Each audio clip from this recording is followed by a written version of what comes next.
Hello students, welcome to new video. Previous video में हमने fourth question solve किया था संजय जनरल स्टोर्स। इस वीडियो में हम फिफ्थ क्वेश्चन सॉल्व करेंगे, journalize the following transactions in the books of Kunal stores. ठीक है, लेट्स गेट स्टार्टेड। सबसे पहले फॉर्मेट तैयार कर लो, date, particulars, LF, debit, credit. Heading डाल लो, journal entry in the books of Kunal stores. अब आ जाओ फर्स्ट एंट्री पे। डेट क्या है? 1 अगस्त 2018। अगस्त 8th मंथ होता है। डेट डाल लो।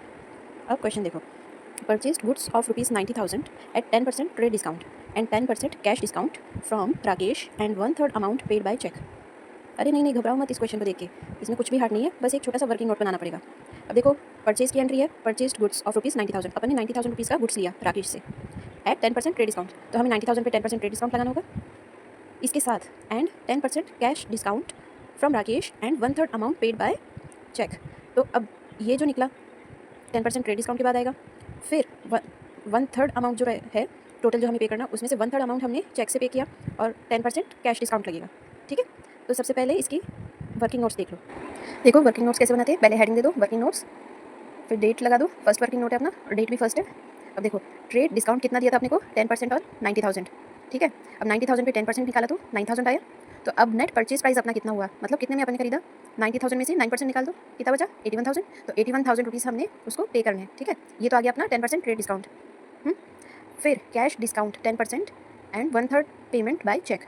तो अब देखो पहले 1/3 ऑफ 81,000 निकालेंगे। 81,000 जो अमाउंट निकल के आया उसका 1/3% निकालेंगे, जो कि हमने चेक से पे किया, कैश में पे नहीं किया। ठीक है, तो 1/3 कितना होता है 81,000 का, कैलकुलेट करो इसको, तो आंसर आएगा 27,000। ठीक है, अब कैश डिस्काउंट, ऊपर हमें ट्रेड डिस्काउंट मिला था, अब हमें कैश डिस्काउंट मिल रहा है 10% का ऑन 27,000। तो ये कितना आया, 27,000 को 10 से इंटू करो, 100 से डिवाइड करो, 2,700। तो इतना हमें कैश डिस्काउंट भी मिला। ठीक है, तो देखो टोटल क्या हुआ। सबसे पहले क्या किया, टोटल अमाउंट 90,000 था, उस पर 10% का ट्रेड डिस्काउंट मिला, फिर जो भी अमाउंट आया उसका 1/3 हमने चेक से पे किया, तो वो हो गया 27,000, और फिर कैश डिस्काउंट भी लगा 10%, तो आंसर क्या आया 2,700। ठीक है, तो अब देखो amount paid by cheque equals 27,000 निकला था, क्योंकि 1/3 था ना, 1/3 अमाउंट चेक से पे किया था, और उस पर भी 10% कैश डिस्काउंट, तो 27,000 माइनस 2,700 कितना बचा, 24,300। ठीक है, समझ में आया। ये देख लो वर्किंग नोट, अब इसे एंटर करते हैं। तो चलो अब इसे एंट्री करते हैं। परचेज़ की एंट्री बनेगी, तो पहले डेबिट क्या होगा, परचेज़ अकाउंट डेबिट। कितना आया था अपना अमाउंट, 81,000। अब देखो पेमेंट हमने चेक से की थी 1/3, तो टू बैंक अकाउंट, फिर कैश डिस्काउंट था वो आएगा कैश डिस्काउंट अकाउंट, और आएगा राकेश अकाउंट। ये देखो है ना। अब बैंक अकाउंट में कितना अमाउंट आएगा, तो देखो 1/3 हमने चेक में पे किया था, जो था 27,000, उसका 10% कैश डिस्काउंट निकाला तो 2,700। अब 2,700 को 27,000 में से माइनस करो, कितना बचेगा 24,300। ठीक है, वो अमाउंट यहाँ पे आएगा। नेक्स्ट क्या है, to cash discount account. Cash discount अपने को कितना मिला था, 2,700। ठीक है, वो इधर आएगा। एंड जो बाकी का जो कुछ भी बचा इसके बाद, क्योंकि टोटल पेमेंट 81,000 की होनी थी, अब इनको ऐड कर लो, फिर इसमें से माइनस करो, जो कुछ बचा वो इधर आएगा। ठीक है, तो 0 1 4 5 6 7 7 27,000। ठीक है, चलो इसमें से अब लेस करो तो कितना बचेगा 54,000। देख लो, इनको ऐड करोगे तो टोटल इतना आएगा। ठीक है, देखो हमने क्या किया, परचेज अकाउंट की एंट्री है, परचेज किया अपन ने, तो परचेज अकाउंट डेबिट 81,000 वन। अब 81,000 का 1/3 जो है वो हमने चेक से पे किया था, तो बैंक अकाउंट, और उस पर डिस्काउंट निकालने के बाद में जो अमाउंट आया वो, फिर कैश डिस्काउंट मिला था वो, और फिर राकेश अकाउंट, जो बचा कुछ अमाउंट था वो राकेश अकाउंट में आ गया। ठीक है, अब इसकी नरेशन लगाते हैं। बीइंग गुड्स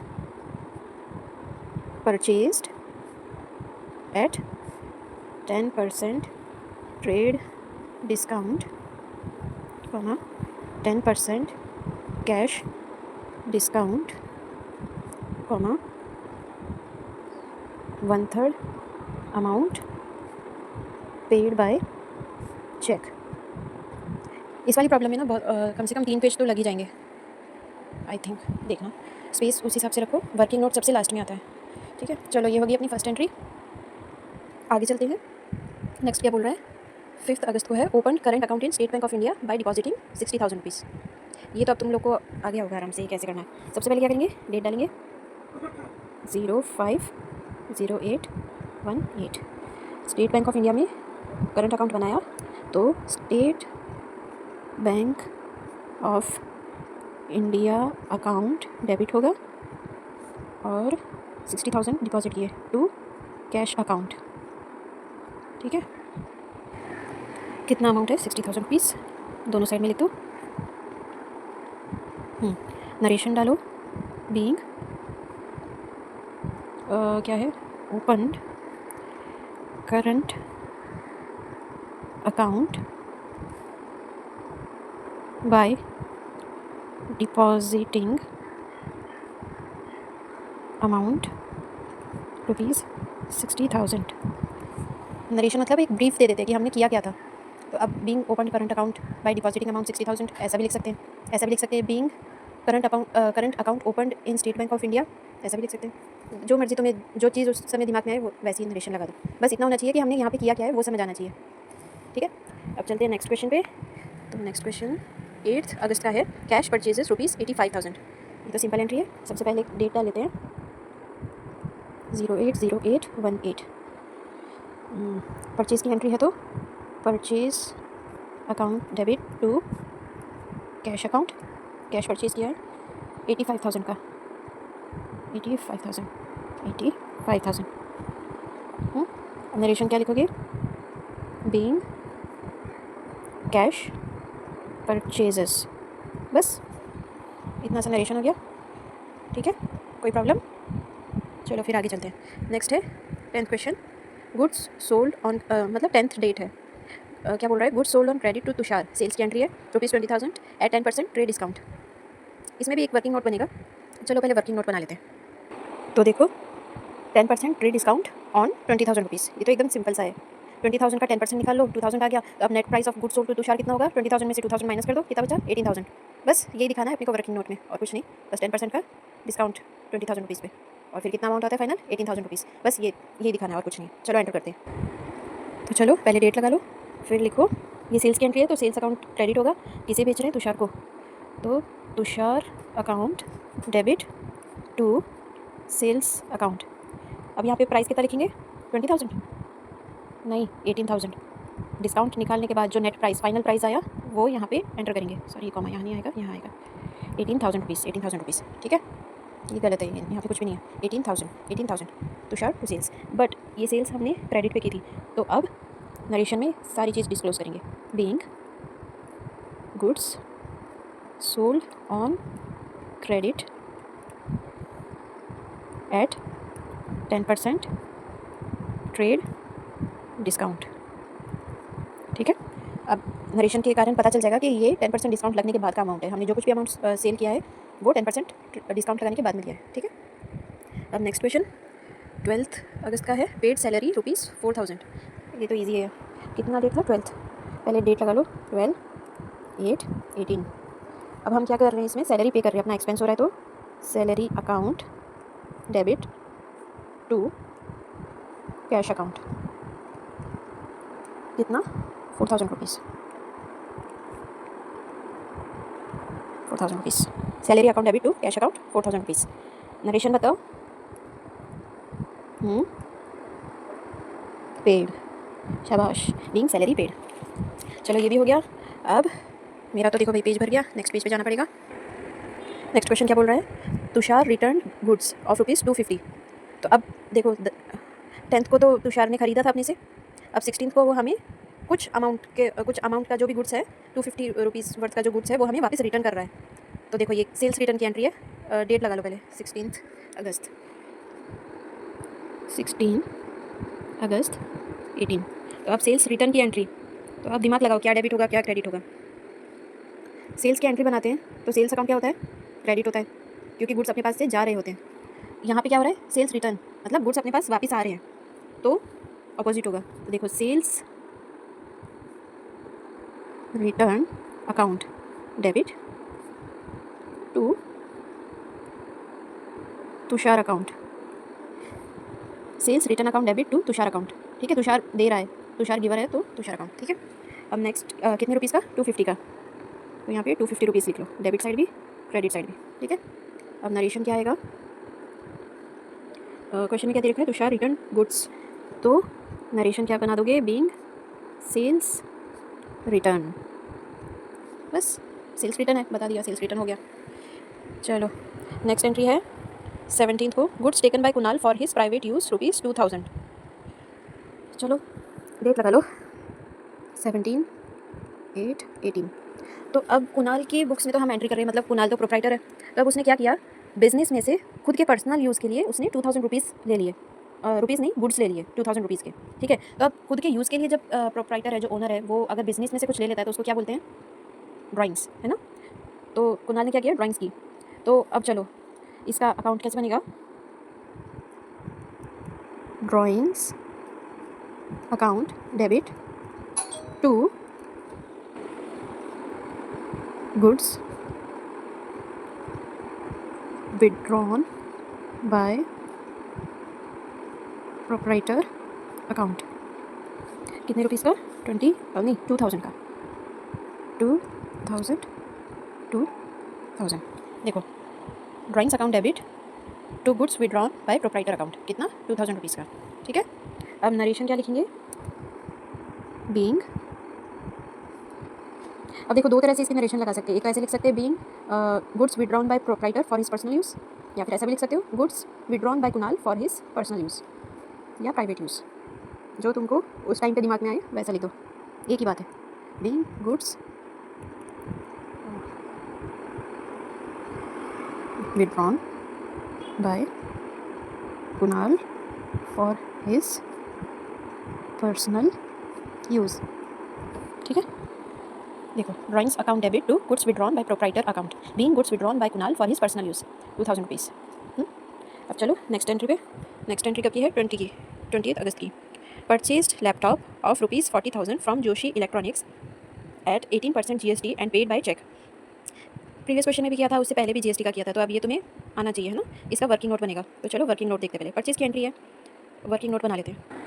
ये देखो वर्किंग एकदम सिंपल बनेगा, इसका GST निकालना है 18%, टोटल अमाउंट था 40,000 का, तो अब 40,000 और 18% है, तो GST तुम्हें पता है 18% दे रखा है, तो दो टाइप्स बनेंगे, CGST SGST। 18% का हाफ कर लो, 9% निकलेगा। अब 40,000 का 9% निकालो, 3,600 आया, तो 3,600 होगा CGST और 3,600 होगा SGST। GST का सिंपल लग रहा है ना, एकदम सिंपल है, जितना भी परसेंट दिया रहता है GST उसको हाफ में डिवाइड करो, क्योंकि एक CGST बनेगा एक SGST बनेगा, और फिर जो परसेंटेज निकलेगा, जितना अमाउंट आता है वो GST लग जाएगा, ठीक है। चलो अब इसको एंटर करते हैं। ये देखो पहले डेट डाल लो, परचेज की एंट्री है, परचेज लैपटॉप, तो लैपटॉप अकाउंट बनेगा, लैपटॉप अकाउंट डेबिट, GST लगा है तो CGST अकाउंट भी बनेगा, SGST अकाउंट भी बनेगा, डेबिट होंगे, और हमने पेमेंट चेक से की है तो बैंक अकाउंट बनेगा, ठीक है। अमाउंट देखो, लैपटॉप लिया कितने में था, 40,000 रुपीज़ में, 18% GST लगा था, तो 9% अपन ने निकाला CGST SGST, जो अमाउंट है वो इधर लिखा, टू बैंक अकाउंट, तो मतलब अपने को टोटल कितना पे करना है, इन सबको ऐड कर लो, 47,200 रुपीज़ आएगा, इतना अमाउंट अपने को पे करना है, ठीक है। अब नरेशन लिखो, being laptop purchase at 18% GST and amount paid by cheque, ठीक है। समझ में आया, GST वाली एंट्री इजी लग रही है ना। वो ये 2-3 बार कोई चीज़ कर लो फिर वो उतना हार्ड नहीं लगता, पहली बार देखोगे तो वो ऑब्वियस है, थोड़ा ऐसे लगेगा कि यार ये क्या कर रहे हैं, बट 1-2 बार कर लोगे तो वो फिर उतना हार्ड नहीं लगता, फिर वो प्रैक्टिस हो जाती है। तो चलो नेक्स्ट एंट्री क्या है, 20 अगस्त हो गया, फिर 22 अगस्त, रेंट पेड बाय चेक 15,000। देखो अभी तक हम रेंट पे कर रहे थे या कर रहे, जो कुछ भी कर रहे थे वो कैश से कर रहे थे, अभी चेक से कर रहे हैं, तो एंट्री क्या बनेगी, एंट्री बनेगी रेंट अकाउंट डेबिट, क्योंकि अपना खर्चा है, टू कैश अकाउंट, नहीं बैंक अकाउंट बनेगा क्योंकि हम चेक से पे कर रहे हैं, कितना, 15,000 रुपीज़, 15,000 रुपीज़, ठीक है। अब नरेशन में क्या लिखोगे, being rent paid by cheque, ठीक है, हो गया। अब चलो नेक्स्ट एंट्री जो है 25 अगस्त को, परचेज्ड मोटर कार, ये परचेज की एंट्री है, worth ₹2 lakh for cash at 18% GST and paid by bank, ठीक है। तो ये इसमें भी वर्किंग नोट बनाना है, GST निकालना है। अब GST तुम्हें पता है 18% दिया है, तो सेम प्रीवियस एंट्री जैसे 9% निकालो और CGST SGST बना लो, मोटर कार अकाउंट डेबिट होगा, GST के दोनों अकाउंट डेबिट होंगे, टू ये किससे लिया अपन ने, पे किया बैंक, हाँ तो बैंक अकाउंट क्रेडिट हो जाएगा, ठीक है। सेम एंट्री है, इसमें कुछ हार्ड नहीं होगा, ठीक है। पहले वर्किंग नोट बना लो, ये देखो इसका वर्किंग नोट पे देख लो, GST था 18% कितने पे, 2 लाख रुपीज़ पे, तो CGST 9% बनेगा, SGST 9% बनेगा, 2 लाख का 9% कितना होगा, 18,000, 2 लाख का 9% 18,000, ठीक है, समझ आया। चलो अब इसको एंटर करते हैं। सबसे पहले डेट डालो, 25 अगस्त 2018, मोटर कार अकाउंट डेबिट क्योंकि अपन ने परचेज किया है, CGST account debit, SGST account debit to bank account, rupees देख लो कितने की थी मोटर कार, 2 लाख रुपीज़ की। CGST कितना निकला 18%, SGST सॉरी 18% नहीं 18,000 रुपीज़, SGST 18,000 रुपीज़। अब इसका जो टोटल करोगे वो आएगा बैंक अकाउंट में 2,36,000। अब नरेशन देखो, being motor car purchased at 18% GST and paid by bank. अब ये क्वेश्चन है ना, उसको एक बार दोबारा से देखो क्या बोल रहा है। 25 अगस्त का देखो, purchased motor car worth rupees 2 lakh for cash at 18% GST and paid by bank. ठीक है, अब तुम में से बहुत लोगों को डाउट आएगा कि हमने बैंक अकाउंट क्यों बनाया जब यहाँ पे बोल रहा है 2 लाख फॉर कैश। बट यही तो ट्रिक यहीं पे तो आप लोगों के साथ ट्रिक कर रहे हैं एग्जामिनर। देखो क्वेश्चन ये बता रहा है कि जो मोटर कार हमने परचेज़ की है उसकी वर्थ 2 लाख है कैश में। ये नहीं बोल रहा है कि हमने पेमेंट कैश में की है। Worth rupees 2 lakh for cash. अगर बस इतना ही दिया रहता और एट 18% GST दिया रहता ना तो ठीक है, कैश में पे किया ऐसा समझते। बट आगे देखो, एंड पेड बाय बैंक, या है ना एंड पेड बाय बैंक, तो इसका मतलब हमने कैश पेमेंट नहीं की, हमने बैंक से पेमेंट की है। ठीक है, ये ऐसे ट्रिक करने के क्वेश्चन आते हैं, तो क्वेश्चन को हमेशा ध्यान से पढ़ो, देखो, समझो, उसके बाद में सॉल्व करो। ठीक है, इसलिए हमने एंट्री में बैंक अकाउंट बनाया, कैश अकाउंट नहीं बनाया, क्योंकि हमने पेमेंट कैश में की नहीं, हमने तो बैंक से पे किया है। नरेशन में भी देखो, being motor car purchased at 18% GST and paid by bank.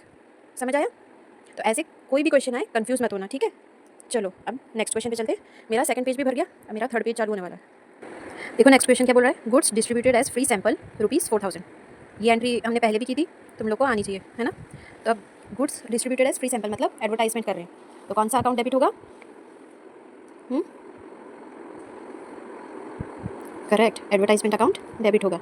Advertisement account debit to goods distributed as free samples account. कितने रुपीज़ का है? 4,000 रुपीज़ का है। तो डेबिट में भी 4,000 रुपीज़, क्रेडिट में भी 4,000 rupees. Advertisement account debit to goods distributed as free samples account. Narration क्या लिखोगे? Being goods distributed as free samples. देखो, advertisement account debit 4,000 to goods distributed as free samples account 4,000। चलो next entry 26 हो गया, अब है 28। परचेज की entry है, purchase goods from Amit of rupees 60,000 on credit. अब क्रेडिट पे हमने अमित से गुड्स परचेज किए, तो परचेज की एंट्री बनानी है। सबसे पहले डेट डालो, डेट कितनी थी इसमें? 28। अब हमने परचेज किया है तो परचेज की एंट्री हमेशा क्या होती है? Purchase account debit to Amit account. कितना? 60,000। चलो इसका नरेशन लिखो, बीइंग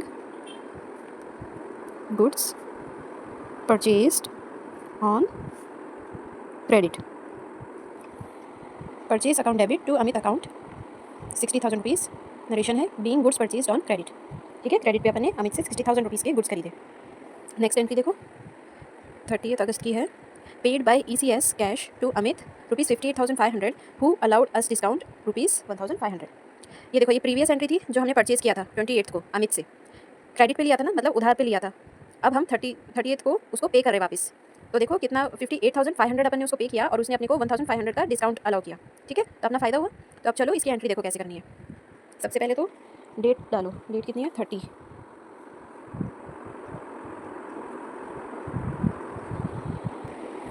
तो देखो अमित को हम पे करेंगे, तो अमित अकाउंट डेबिट कितने रुपीज़ का खरीदा था अपन ने अमित से? 60,000 रुपीज़ का। तो डेबिट साइड में कितना? 60,000 रुपीज़ लिखो। ठीक है, अमित अकाउंट डेबिट 60,000 रुपीज़। फिर हमने उसको ECS से पे किया, तो बैंक अकाउंट आएगा टू बैंक अकाउंट। कितना पे किया अपन ने? 58,500। ठीक है, उसने हमें डिस्काउंट भी दिया, तो अपना फ़ायदा हुआ, तो आएगा टू डिस्काउंट अकाउंट। कितने रुपीज़ का? 1,500 रुपीज़ का। 1,500 रुपीज़ का डिस्काउंट आया। अब देखो इसको टोटल करो, 60,000 रुपीज़ आएगा। ठीक है, ये अपनी सिंपल सी एंट्री हो गई। ठीक है, तो अब इसका नरेशन लिखो, being amount paid by ECS and received discount. ठीक है, नरेशन में अपन ने पूरी डिटेल दे दी। ECS से हमने पे किया था इसलिए बैंक अकाउंट आ रहा है, और हमें डिस्काउंट भी मिला था, तो ये रहा डिस्काउंट। ठीक है, नेक्स्ट क्वेश्चन, ये भी 30 अगस्त का ही है। देखो ये क्या बोल रहा है, sold goods rupees 5,000 at a loss of rupees 1,000। ये सेल्स की एंट्री है, बट इसमें अपने को लॉस हुआ है। तो देखो इसको कैसे करेंगे, सबसे पहले डेट लगा लो 30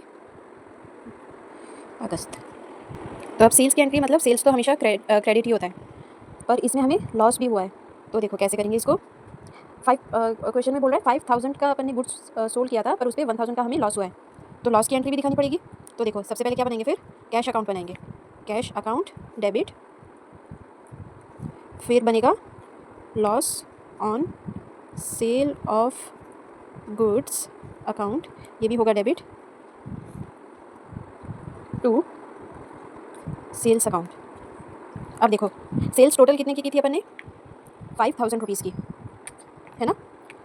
लॉस कितने रुपीज़ का हुआ अपने को, 1000 रुपीज़ का। तो अब 5000 में से 1000 निकालो, कितना बचा, 4000 रुपीज़।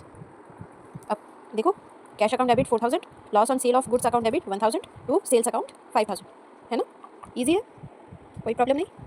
तो चलो इसका नरेशन लिखते हैं, being goods sold at loss, ठीक है, देख लो, है ना। चलो अब है लास्ट एंट्री 31 अगस्त को सोल्ड गुड्स फॉर ₹20,000, ये भी सेल्स की एंट्री है। चलो पहले डेट लगा लेते हैं 31/08/18, सेल्स की एंट्री है, कितने में अपन ने गुड्स सोल्ड किए, 20,000 रुपीज़ में। तो पहले क्या बनेगा, cash account debit to sales account, कितने रुपीज़, 20,000 रुपीज़। 20,000 रुपीज़ आ जाएगा डेबिट साइड और 20,000 रुपीज़ आ जाएगा क्रेडिट साइड, ठीक है। Cash account debit to sales account ₹20,000। Narration लिखते हैं, बीइंग गुड्स सोल्ड, क्रेडिट पे नहीं बेचा है, कैश पे बेचा है, इसलिए और कुछ लिखने की जरूरत नहीं। अगर क्रेडिट पे बेचते तो क्या लिखते, यहाँ पर बनता बैंक अकाउंट और यहाँ पे बनता being goods sold on credit, sorry क्या बोलते हैं इसको, अगर चेक से पेमेंट होती तो बैंक अकाउंट बनता, बट ये कैश से पेमेंट हुई है इसलिए कैश अकाउंट बना है, ठीक है। चलो हो गई अपना सारी प्रॉब्लम सॉल्व होगी।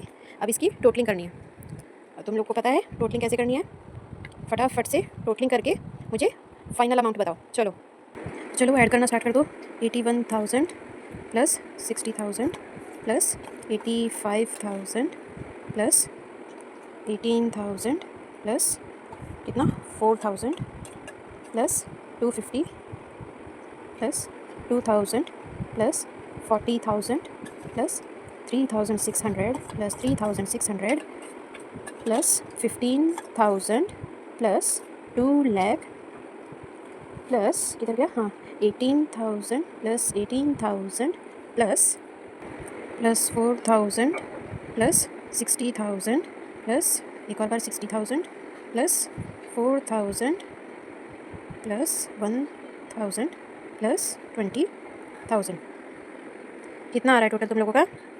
6,97,450, ठीक है। इसको पेंसिल से लिख लो, साइड में लिख लिया। अब चलो क्रेडिट साइड देखते हैं, तो अब मेरे तरीके से करना है, तो इसमें से घटाते जाओ। चलो इसी 2-3 पेज पे ना, रुको। तो चलो इसमें से माइनस करते हैं, कितना 24,300 minus 2,700 minus 54,000 minus 60,000 minus 85,000 minus 18,000 minus 4,000 minus 250 minus 2,000 minus 47,200 minus 15,000 minus 2,36,000 minus 4,000 minus 60,000 minus 58,500 minus 1,500 minus 5,000 minus 20,000, कितना आया, ज़ीरो। मतलब अपना डेबिट क्रेडिट दोनों साइड इक्वल है, तो ठीक है। अब टोटल अमाउंट कितना है, 6,97,450। चलो उसे दोनों साइड पे लिख लो, 6,97,450, डेबिट साइड भी क्रेडिट साइड भी, ठीक है। हो गई आज की अपनी जर्नल एंट्री कंप्लीट। ये वर्किंग नोट बनाए अपने, यहाँ पे भी है, ये देखो, दो तो जीएसटी वाली बना दी थी आज अपन ने, फिर ये ट्रेड डिस्काउंट के थे दो, इस पर ट्रेड और कैश दोनों डिस्काउंट लगा था, इस पर सिर्फ ट्रेड डिस्काउंट था। ईजी था ना, ज़्यादा हार्ड नहीं है।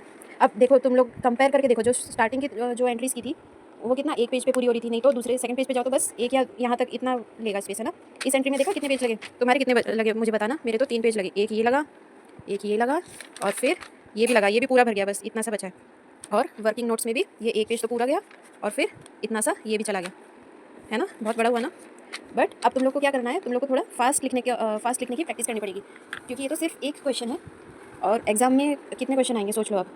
तो उन सबको करना होगा तुम्हें, उसके लिए एकदम जल्दी जल्दी करना पड़ेगा। लाइंस खींचने की प्रैक्टिस करनी पड़ेगी, क्योंकि लाइंस खींचने में भी कई लोगों को टाइम लगता है ना, कई लोग नहीं कर पाते।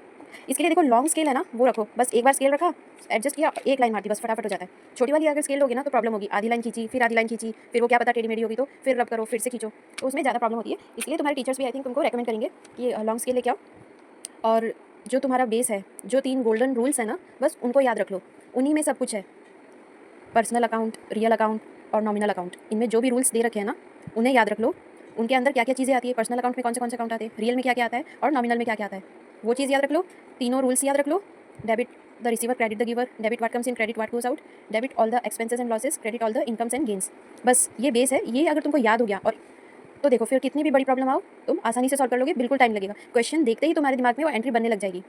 हाँ, बट अभी तुम सीख रहे हो, इसके लिए बहुत सी चीज़ें न्यू होगी तुम्हारे लिए, तो उसमें थोड़ा टाइम लगेगा लिखने में। बट एक बार वो भी सीख जाओगे ना, समझ जाओगे कि अच्छा, जैसे सेल्स रिटर्न वाली एंट्री आई थी ना अपनी, वो पहली बार लिखी अभी अपने सेल्स रिटर्न वाली। तो अब वैसे ही परचेस रिटर्न भी होता है ना। अपन ने कोई चीज़ खरीदी, अपने को अच्छी नहीं लगी या डैमेज आ गई या अपने को जरूरत नहीं है, अपन रिटर्न कर देंगे, तो वो परचेस रिटर्न होगा। वो भी एंट्री होती है। सेल्स रिटर्न भी होता है, वो आगे आगे सब कुछ आएगा। तो इन सबको भी याद करके रख लेना। इसका फॉर्मेट देखो, इसका बेस क्या रहेगा, परचेस हुआ तो डेबिट होगा, सेल्स हुई तो क्रेडिट होगी, है ना।